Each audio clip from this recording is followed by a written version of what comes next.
Hey, hello. Balik lagi di channel Spoiler Moon dan kita akan lanjutkan lagi kisah hidup Fang Yuan. Di part sebelumnya, Fang Yuan memainkan permainan yang sangat cantik. Dia memainkan peran seolah berada di dalam genggaman tangan Wu Yong. Padahal sejatinya Wu Yonglah yang bermain-main di telapak tangan Fang Yuan. Lalu kemudian Fang Yuan akhirnya dikirim kembali ke dalam formasi super alam mimpi sesuai dengan keinginannya. Dan apa yang akan terjadi berikutnya? Mari kita sambung lagi kisah hidup Fang Yuan di part 264. Setelah Fang Yuan kembali ke formasi super alam mimpi, Wu An, asistennya, langsung memberikan laporan tentang kondisi terbaru dari formasi itu. Fang Yuan pun segera membuat pengaturan untuk menstabilkan situasi yang ada di sana. Lalu, apa setelah itu? Tentu saja, Fang Yuan kembali ke kamarnya dan memasuki alam mimpi. Dalam sekejap, Fang Yuan telah berpindah ke alam mimpi. Melihat pemandangan di depan matanya, Fang Yuan tersenyum. Alam mimpi ini cukup bagus. Kemudian, di sana ada seorang immortal paruh baya membelakangi Fang Yuan dan berkata, "Anakku, tahukah kamu kenapa klan Tu kita mendominasi wilayah ini?" Fang Yuan melihat dirinya, yang mana saat ini rupanya dia memainkan peran dari seorang anak yang masih muda. Usianya kira-kira 12 tahun. "Ayah, aku tidak tahu alasannya," jawab Fang Yuan. "Kita bisa menguasai semua ini karena jalur formasi," jawab immortal itu dengan penuh rasa bangga. "Jalur formasi?" Fang Yuan mengerutkan kening. "Ya, benar. Jalur formasi. Jalur formasi adalah apa yang sudah kita kembangkan sejak zaman nenek moyang. Dan jalur formasi memang adalah jalur yang paling rumit. Tetapi hari ini aku akan memberimu esensi dari jalur formasi serta membimbing kultivasimu," kata immortal itu. "Oh, baik ayah, aku pasti akan belajar dengan giat," kata Fang Yuan. Namun, immortal itu menggelengkan kepala dan berkata, "Belajar saja tidak cukup. Kau harus mencapai kesuksesan dan mengupayakan semuanya agar menjadi yang terbaik. Kamu tidak seperti orang-orang lain. Kamu adalah putraku, putra dari Tu Shicheng. Kamu yang akan menjadi pemimpin dari klan Tu di masa depan." Tu Shicheng? Fang Yuan mengerutkan keningnya. Dia belum pernah mendengar nama ini sepanjang sejarah manusia. Tapi kemudian immortal itu, atau kita sebut saja dengan namanya Tu Shicheng, dia bicara lagi pada Fang Yuan. "Anakku, duduklah di sini." Fang Yuan pun segera duduk di samping Tu Shicheng. "Anakku, tahukah kamu ada berapa banyak jalur Gu di dunia ini?" tanya Tu Shicheng dengan senyum hangat di wajahnya. Fang Yuan merenung sejenak. Tentu dia tahu ada banyak sekali jalur Gu di dunia ini. Bahkan jalur Gu masih terus berkembang dan menjadi semakin banyak. Maka jumlah jalurnya menjadi tidak pasti. Dan Fang Yuan mencoba menjawabnya dengan aman. "Menurutku, jalur Gu tak terbatas. Jalur Gu akan terus berkembang, namun setidaknya yang ku tahu diantaranya adalah jalur waktu, jalur Qi, jalur kebijaksanaan, jalur kekuatan, dan masih banyak jalur yang lain." Mendengar itu, Tu Shicheng mengangguk. "Kamu benar, tapi itu masih belum rinci. Biar ku jelaskan. Selama era purba kala lama, ada dua jalur utama yang berkembang. Kedua jalur itu adalah jalur ruang dan jalur waktu. Lalu, sebelum era Antiquity, Yang Mulia Asal Sejati menciptakan jalur Qi dan jalur perbudakan. Di masa yang sama, Yang Mulia Konstelasi Bintang ikut menciptakan jalur kebijaksanaan dan jalur bintang. Lalu, setelah memasuki era pertengahan, jalur formasi kita pun lahir. Namun siapa yang membuatnya tidak ada yang tahu pasti. Kita hanya tahu bahwa selain jalur formasi, di saat yang sama, jalur penyempurnaan dan jalur api lahir di waktu itu. Kemudian, memasuki masa era kuno, Yang Mulia Iblis tanpa batas menciptakan jalur aturan. Dan di saat yang sama, Yang Mulia Iblis liar yang ceroboh juga menciptakan jalur transformasi. Masih di era yang sama, jalur kekuatan, jalur angin, jalur terang, jalur gelap pun ikut lahir. Lalu, berkembang ke era kuno abad pertengahan, Yang Mulia Genesis Lotus menciptakan jalur kayu. Kemudian Yang Mulia Iblis Surga Pencuri menciptakan jalur pencurian. Dan Yang Mulia The Great Sun menciptakan jalur keberuntungan. Di masa yang sama, jalur logam, jalur air, jalur es dan salju, jalur awan, jalur bumi, jalur petir, jalur informasi, dan jalur suara muncul satu persatu. Ini adalah era di mana ada banyak sekali jalur yang muncul bersamaan. Kemudian di era kita sekarang, jalur tulang, jalur hantu, jalur pembatas juga terlahir. Tapi semua yang kusebutkan tadi hanyalah jalur utama. Sementara jalur minor yang diciptakan oleh para Master Gu yang tak bernama tentu ada jauh lebih banyak jumlahnya. Mendengar itu, Fang Yuan segera memahami situasi dari alam mimpi yang sedang ia hadapi. Dia bergumam, jadi alam mimpi ini baru muncul di sekitar era kuno masa akhir, di mana saat itu Yang Mulia Iblis Jiwa Spektral bahkan belum lahir. Pantas saja Tu Si Cheng tidak menyebutkan Yang Mulia Iblis Jiwa Spektral. Di tengah pemikiran Fang Yuan, Tu Si Cheng kembali berbicara. Nak, aku sudah mengatakan banyak hal, dan aku berharap kamu sadar kalau jalur formasi kita adalah salah satu jalur yang telah ada di sepanjang sejarah. Meskipun tidak dapat dibandingkan dengan jalur luang dan jalur waktu, tetapi jalur formasi kita diciptakan pada era yang sama dengan jalur Qi serta jalur kebijaksanaan. Bahkan, jalur formasi lahir jauh lebih dulu dibandingkan jalur transformasi. Sekarang, kita akan mulai pelajaran untukmu. Pertanyaan pertama. Inti dari jalur transformasi adalah memproyeksikan jalur yang tak terhitung jumlahnya. Tapi aku ingin tahu pendapatmu tentang inti dari jalur formasi kita. Fang Yuan tidak memiliki pencapaian yang tinggi dalam jalur formasi.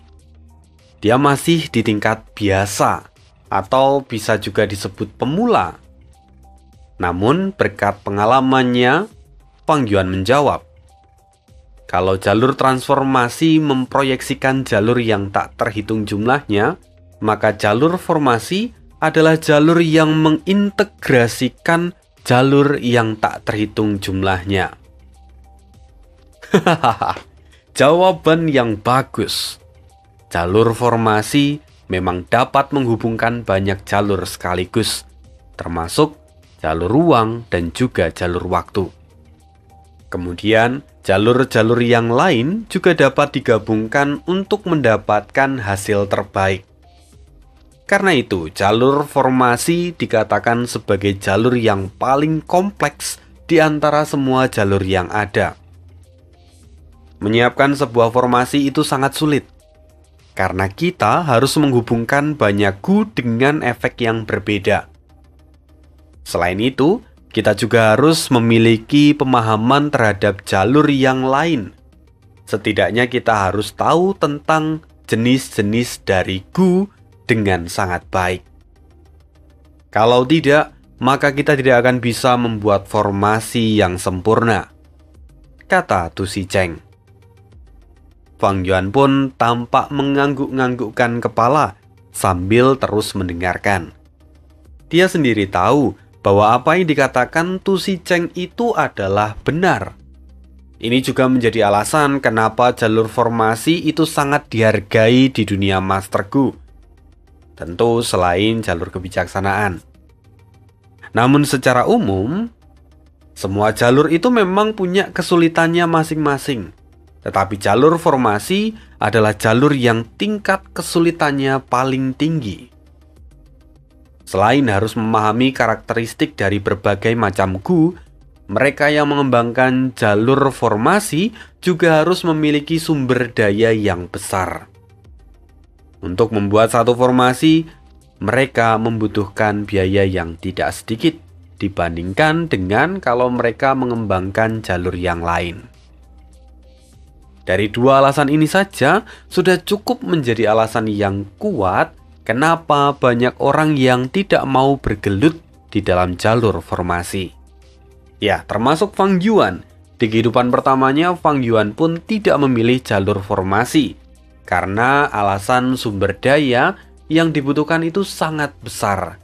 Jadi Fang Yuan tidak akan bisa mencukupi kebutuhan itu dan memilih untuk mengembangkan jalur yang lain. Tu Zicheng berkata lagi, "Nak, kamu telah menjadi seorang Master Gu hari ini.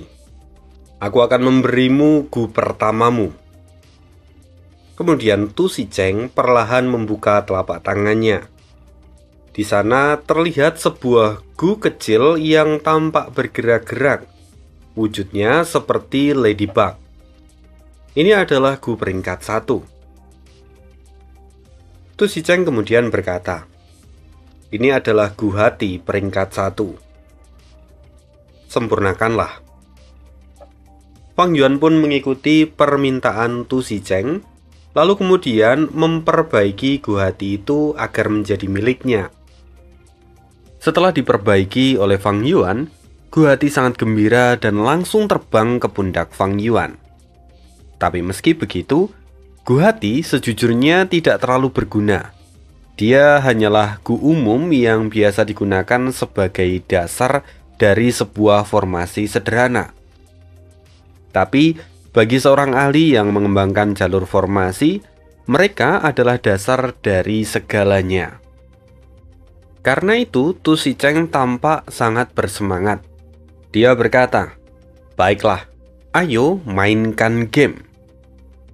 Tu Zicheng kemudian mengeluarkan 4 buah gu yang lain. Dia berkata, "Mereka adalah gu peringkat 1. Aku akan meminjamkannya padamu untuk sementara. Tugasmu adalah membentuk formasi dengan menggunakan gu hati sebagai intinya. Kalau kamu berhasil, aku akan memberimu hadiah." Alis Fang Yuan sedikit naik. Dia agak terkejut. Apa ini lelucon? Gumam Fang Yuan dalam hati. Bagaimanapun, karakter yang ia perankan sekarang baru saja menjadi seorang Master Gu. Bagaimana mungkin Tu Zicheng memintanya untuk membangun sebuah formasi di hari yang sama? Sejauh yang Fang Yuan tahu, kebanyakan para Master Gu dari jalur formasi itu baru akan mulai membentuk sebuah formasi setelah 3 atau 4 bulan sejak mereka menjadi Master Gu. Jadi, jujur saja ini terlalu mendadak untuk karakter ini. Namun, saat Fang Yuan melihat Tu Zicheng yang begitu bersungguh-sungguh, maka dia hanya bisa menghela nafas secara internal. Ya, dia memang bukan ahli dari jalur formasi, tetapi dia punya pengalaman yang panjang. Dia hanya harus menyelesaikan tantangan ini. Fang Yuan sendiri kini tampak fokus dan mengamati keempat gu yang dipinjamkan oleh Tu Zicheng. Dia mencoba menaksir kemampuan dari keempat gu ini. Sayangnya, keempat gu ini tidak pernah Fang Yuan lihat sebelumnya. Jadi Fang Yuan tidak memiliki informasi apapun tentang keempat gu ini. Dia hanya tahu bahwa keempat gu ini memiliki jalur yang berbeda. Satu dari jalur bumi, lalu jalur air, jalur angin, dan terakhir adalah jalur api. Keempatnya saling bertentangan. Dan bagaimana cara untuk membangun sebuah formasi dari keempat gu ini? Fang Yuan pun bingung. Dan di tengah kebingungannya, Tu Zicheng kembali menyela. Gunakan hatimu untuk merasakan mereka. Andalkan perasaanmu dan bangun sebuah formasi. Kamu hanya memiliki satu kali peluang. Fang Yuan semakin tercengang. Apa maksudnya mengandalkan perasaan? Bagaimana bisa formasi gu dilahirkan dari mengandalkan perasaan? Fang Yuan mengerutkan keningnya. Dia menstimulasikan banyak kemungkinan, tetapi dia tidak mendapatkan pencerahan. Oleh karena itu pada akhirnya Fang Yuan bertanya, apakah aku harus menggunakan keempat gu ini? Tu Zicheng menjawab, tidak, gunakan saja sesuai kebutuhanmu. Setidaknya kamu butuh 2 gu kalau ingin membentuk sebuah formasi.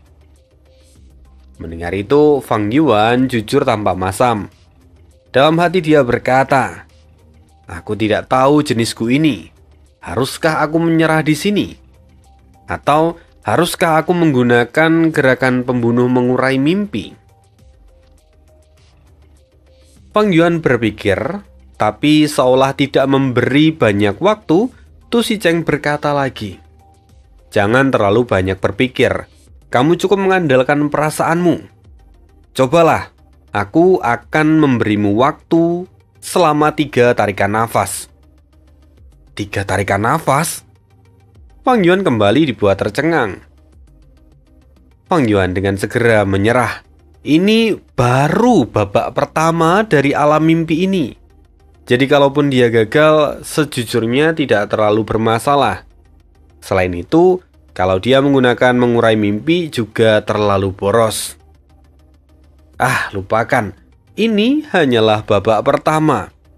Aku akan mencoba yang ku bisa, kata Fang Yuan sambil berpikir untuk melakukan uji coba.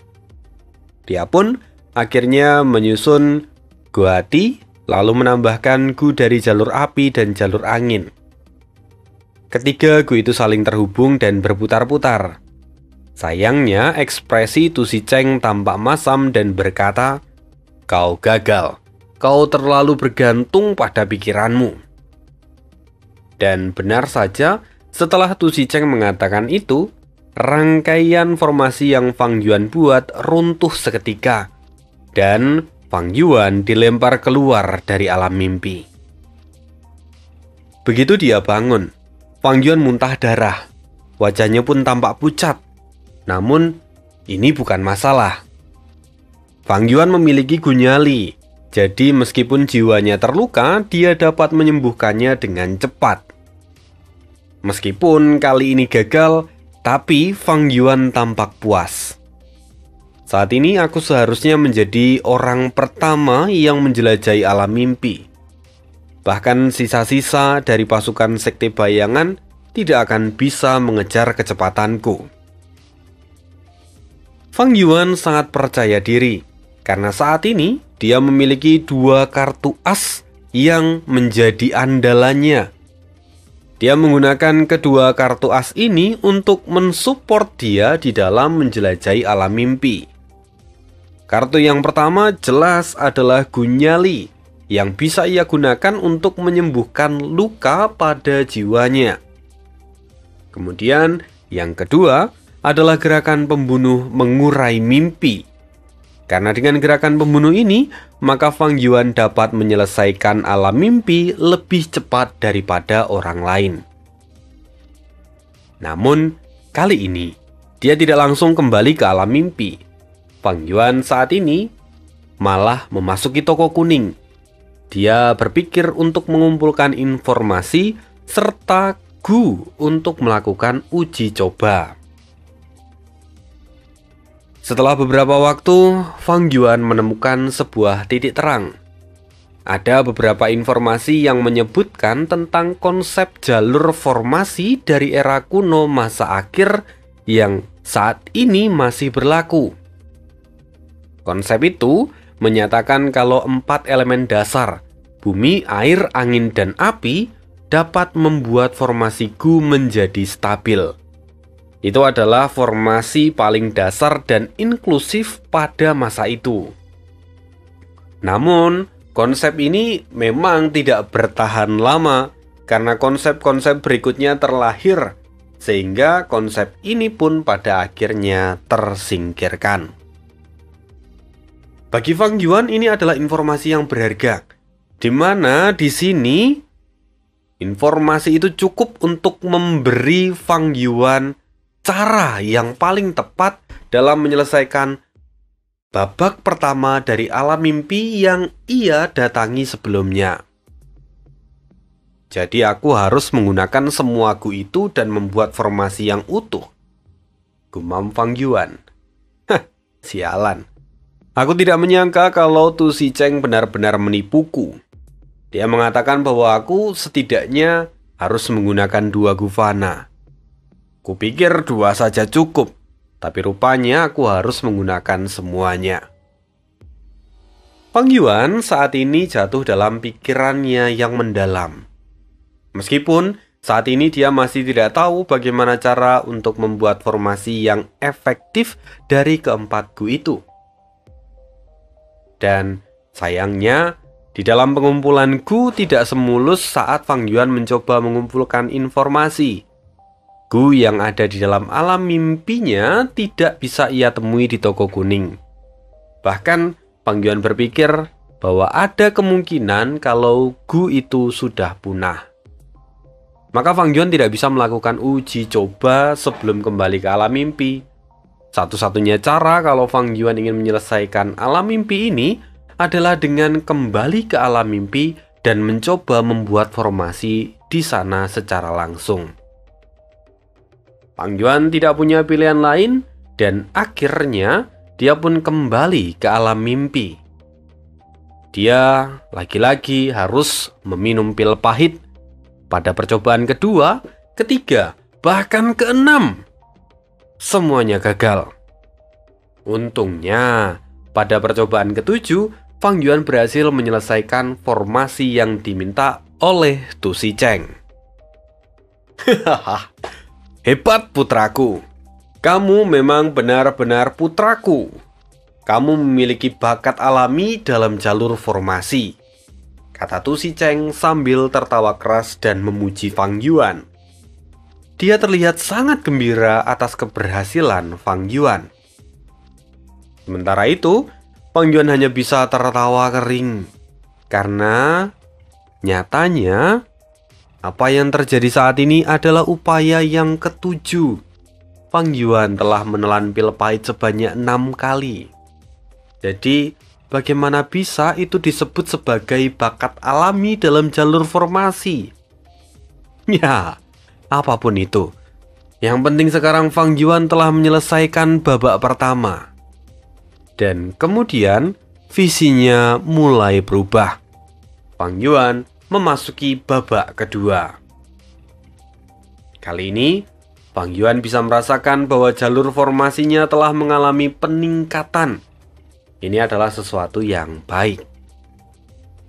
Kemudian, tahap kedua pun dimulai, di mana Fang Yuan akhirnya menyadari bahwa dia sekarang rupanya sedang terkurung di dalam sangkar yang besar. Kemudian, jauh di depannya terlihat sangkar yang lebih kecil di mana di sana terdapat seekor kucing hitam besar, atau bisa disebut juga sebagai panther. Apa yang terjadi di sini? Gumam Fang Yuan dalam hati. Dan pertanyaan itu langsung dijawab oleh Tu Sicheng yang saat ini berada di luar kandang dan berseru pada Fang Yuan. Aku akan memberimu waktu 5 menit untuk mengatur semua gu yang kau miliki supaya menjadi sebuah formasi. Setelah 5 menit, kucing hitam itu akan dilepaskan. Dan kalau kamu tidak berhasil membuat formasi, maka kucing hitam itu akan memakanmu. Tugasmu kali ini adalah kau harus bisa bertahan dengan formasi yang kau buat. Hah? Mata Fang Yuan terbuka lebar. Ini adalah metode yang sangat berbahaya. Apakah ini masih bisa disebut sebagai pendidikan? Ini gila. Kamu adalah putraku. Kamu pasti bisa melakukannya. Kalau kamu tidak bisa, maka itu artinya kau tidak layak menjadi putraku. Kata Tu Sicheng sekali lagi. Astaga. Fang Yuan tidak bisa menyembunyikan rasa terkejutnya. Fang Yuan bahkan mulai iba pada putra asli Tu Sicheng. Sepertinya putra asli Tu Sicheng harus menghadapi kengerian selama hidupnya. Tapi ya, waktu tidak akan bertambah meskipun dia merasa iba. Maka Fang Yuan sekarang harus mulai melakukan yang terbaik agar bisa lepas dari tempat itu. Fang Yuan segera melihat gu yang ia miliki. Di sana ada 5 buah gu peringkat 1. Sama seperti sebelumnya, 1 gu itu adalah gu hati dan 4 yang lain adalah gu dari jalur bumi, angin, air, dan api. Yang berbeda pada tahap kedua ini adalah jenisnya. Ya, jadi gu buminya itu berbeda dengan yang ada di babak 1, beda jenis gunya. Meskipun sama-sama dari jalur bumi. Begitu juga untuk yang angin, air, dan api. Lalu pada akhirnya, Fang Yuan mulai mencoba membuat formasi. Percobaan pertamanya gagal. Tapi semua gu yang ia miliki masih utuh. Dan dia juga tidak terusir dari alam mimpi. Oleh karena itu, Fang Yuan mencoba lagi. Sepertinya aku bisa terus mencobanya sampai batas waktu berakhir. Gumam Fang Yuan. Dan Fang Yuan mencoba untuk kedua kalinya, tapi masih gagal juga. Sayangnya pada percobaan kedua ini beberapa gu miliknya hancur. Fang Yuan berseru, "Ayah, guku hancur. Dapatkah ayah memberiku gu yang lain?" Namun Tu Sicheng berkata, "Bagaimana jika kamu berada di dalam pertempuran yang sesungguhnya? Siapa yang akan memberimu gu pengganti?" "Nak, kau mengecewakanku. Kau tidak punya peluang. Kau tidak layak menjadi putraku." Dan benar, setelah itu waktunya habis. Lalu panther dilepaskan dan langsung lompat menggigit tenggorokan Fang Yuan. Fang Yuan bisa merasakan tenggorokannya terkoyak dan nafasnya pun menjadi sulit. Kemudian, di sisa-sisa akhir sebelum Fang Yuan terlempar keluar, Tu Sicheng menatap sinis ke arahnya dan berkata, "Kau tidak layak menjadi putraku." Lalu kemudian Tu Sicheng berbalik dan pergi. Fang Yuan pun terusir dari alam mimpi. Dan lagi-lagi dia muntah darah. Sialan Tu Sicheng. Apakah dia benar-benar ahli dari jalan kebenaran? Sikapnya bahkan jauh lebih kejam daripada jalan iblis. Kata Fang Yuan setelah dia keluar dari alam mimpi. Kemudian Fang Yuan pun kembali menggunakan gu nyali untuk menyembuhkan luka pada jiwanya. Fang Yuan tidak berhenti. Kini dia mencoba lagi untuk kedua kalinya. Dia memasuki alam mimpi dan ya, dia masih gagal. Fang Yuan terus mengulang. Dan tentu saja itu memberikan tekanan yang besar bagi Fang Yuan. Kalau itu adalah orang lain, pasti mereka sudah tumbang dan pikiran mereka pasti sudah runtuh. Tapi Fang Yuan sudah terlatih dengan semua rasa sakit. Dia bisa terus bertahan. Bahkan setelah percobaan ke-12, Fang Yuan masih gagal. Bajingan, kalau ini terus berlanjut, maka biayanya akan menjadi terlalu besar. Haruskah aku menggunakan mengurai mimpi sekarang? Fang Yuan berpikir, dan tiba-tiba sebuah ide muncul di kepalanya. Tunggu, sepertinya ini akan berhasil. Akhirnya Fang Yuan kembali memasuki alam mimpi dan mencoba idenya sekali lagi. Dia masih bertekad untuk tidak menggunakan mengurai mimpi pada babak kedua. Pada percobaan ini, hasilnya sedikit terlihat, tetapi masih belum sempurna. Sehingga Fang Yuan membutuhkan 2 kali percobaan untuk menyelesaikan tahap kedua. Hahaha, bagus, kau memang putraku. Kamu akan terus belajar denganku di hari-hari berikutnya. Dan dalam 1 bulan akan ada ujian yang lebih ketat. Kalau kamu tidak menunjukkan hasil yang baik, kamu akan mati, kata Tu Zicheng sambil tertawa. Mendengar itu Fang Yuan menghela nafas panjang. Dan tahap kedua pun akhirnya berakhir. Berlanjut ke tahap ketiga. Pada awal tahap ketiga ini, Fang Yuan bisa merasakan bahwa pemahamannya pada jalur formasi telah mencapai tahap kuasi master. Itu adalah perkembangan yang sangat cepat. Normalnya, butuh bertahun-tahun untuk bisa mencapai peringkat master. Tapi Fang Yuan, hanya dalam beberapa hari, dia hanya tinggal 1 langkah lagi untuk mencapai peringkat master. Inilah keuntungan dari alam mimpi, keuntungan yang sangat besar. Maka wajar kalau di kehidupan pertama Fang Yuan ada banyak orang yang memperebutkan alam mimpi. Namun, di sini Fang Yuan juga sadar bahwa menjadi wajar kalau ujian di tahap pertama dan kedua ini sangat sulit. Hal itu benar-benar sepadan dengan nilai yang ia capai. Dan kalau Fang Yuan berhasil menyelesaikan tahap yang ketiga, maka pencapaiannya akan melompat drastis. Tapi tentu, dia juga harus bersiap, karena dia tahu bahwa ujian di tahap ketiga akan jauh lebih sulit daripada tahap pertama dan kedua. Akhirnya, tahap ketiga pun dimulai. Fang Yuan mengikuti Tu Zicheng ke arah air terjun besar. Di bawah air itu mengalir sungai dari timur ke barat. Warnanya merah darah. Fang Yuan tahu tempat itu. Ini adalah tempat yang disebut sebagai Sungai Naga Merah di perbatasan selatan.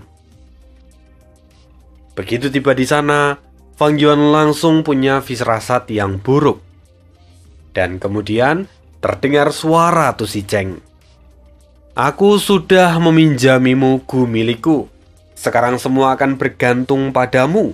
Kalau kau tidak bisa membangun formasi yang tepat, kau akan hanyut dan mati di sungai ini. Setelah mengatakan itu, Tu Zicheng langsung mendorong Fang Yuan dari belakang masuk ke dalam Sungai Naga Merah. Bajingan! Seru Fang Yuan dalam hati. Dia langsung hanyut terbawa oleh arus sungai. Di dalam air Fang Yuan berusaha susah payah mencoba mencari pegangan dan kemudian mengeluarkan kepalanya dari air. Dia memanfaatkan momen ini untuk mengambil nafas dan mencoba menenangkan dirinya. Segera Fang Yuan menggunakan mengurai mimpi. Dia sudah tidak ragu lagi seperti pada 2 tahap sebelumnya. Pada babak ketiga ini, Fang Yuan harus all in. Fang Yuan berhasil mendapatkan jawaban di dalam benaknya. Dia mulai menyusun formasi. Tapi ini belum cukup. Mengurai mimpi sekali lagi. Fang Yuan berpacu dengan waktu. Tapi sayang, saat Fang Yuan mau mengaktifkan gerakan pembunuh yang ketiga, arus tiba-tiba berubah. Dia terdorong dan kepalanya terbentur kayu sehingga dia kehilangan kesadaran. Otomatis, Fang Yuan terlempar keluar dari alam mimpi. Sialan, alam mimpi ini benar-benar sulit. Siapa sebenarnya Tu Si Cheng ini? Kenapa aku tidak pernah mendengar tentang namanya? Fang Yuan tampak berpikir untuk waktu yang lama. Sampai kemudian Wu An mengetuk pintunya dan mengatakan kalau Baitu datang dan hendak memberikan laporan. Fang Yuan akhirnya menghentikan eksplorasi alam mimpi untuk saat ini. Dia kemudian mendengarkan semua laporan dari Baitu. Bagaimanapun, dia masih harus membuat pengaturan dan menyelesaikan urusan dari klan. Kalau tidak, ya semuanya nanti akan kacau. Lalu kemudian masalah-masalah berikutnya akan muncul dan itu akan mempengaruhi posisi Fang Yuan sekali lagi. Laporan Baitu berisikan tentang perkembangan bisnis perjalanan ke alam mimpi. Meskipun ini adalah bisnis yang bergerak secara underground, tapi sebenarnya mereka di-backing oleh klan Wu sendiri. Jadi Fang Yuan pun harus membuat pengaturan serta memastikan bahwa segalanya berjalan dengan lancar. Dan setelah Baitu selesai bicara, kemudian Wu An gantian bicara. Dia tanpa ragu-ragu dan berkata, "Tuan, ada yang ingin saya sampaikan." "Bicaralah," kata Fang Yuan. Kemudian Wu An melaporkan kepada Fang Yuan tentang berita akan kedatangan dari klan Cigu ke formasi super. Dan orang yang dikirimkan di dalam misi ini adalah Cisang. Mendengar hal itu, Fang Yuan langsung mengerti arah pembicaraan ini. Sekilas saja dari keterangan Fang Yuan, Cisang itu adalah salah satu orang yang mengejar Kiao Siliu. Sementara di luar, rumor tentang Fang Yuan dan Kiao Siliu telah menyebar luas. Jadi, kemungkinan besar kedatangan dari Cisang ke formasi super adalah untuk membuat keributan dengan Fang Yuan. Dan tebakan Fang Yuan itu sangat tepat. Lalu kemudian Fang Yuan berkata, "Kalau dia ingin datang maka biarkan saja dia datang. Dia pasti datang membawa tugas dari klan Cigu. Aku tidak akan mengganggu dia. Aku juga tidak akan menemui dia." Mendengar itu, Wu An terkejut. Tapi karena ini adalah keputusan yang dibuat oleh Fang Yuan, Wu An pun tidak berani mempertanyakannya. Akhirnya mereka pun pergi dan 1 hari setelah mereka menghadap Fang Yuan, Cisang datang ke formasi super. Orang-orang dari berbagai klan berkumpul untuk mengikuti upacara penyambutan. Cisang sangat disambut karena Cisang berasal dari klan Cigu, yang mana klan Cigu adalah klan yang mendirikan formasi super ini. Jadi memang ada banyak sekali Master Gu yang terlibat dalam pembentukan formasi super ini. Namun tetua tertinggi pertama dari klan Cigu adalah orang yang menjadi pusat dari pendirian formasi ini. Maka wajar kalau kemudian orang-orang dari klan-klan lain menghormati Cisang yang berasal dari klan Cigu. Sayangnya, ada satu orang yang tidak datang dalam penyambutan ini. Ya, dia tidak lain adalah Fang Yuan. Fang Yuan saat ini lebih memilih untuk kembali menjelajahi alam mimpi. Dia berupaya untuk menyelesaikan babak ketiga. Tentu saja, Cisang yang melihat ini tersinggung. Dia merasa tidak diberi wajah. Dan ini cukup menjadi alasan untuk menyinggung Fang Yuan. Akhirnya, di akhir malam itu Jisang menitipkan pesan pada Wu An untuk Fang Yuan, supaya Fang Yuan menemui dia. Tapi apakah Fang Yuan akan datang? Mari kita sambung kisah hidup Fang Yuan di part berikutnya. Terima kasih sudah menonton sampai akhir. See you again di next video dan bye.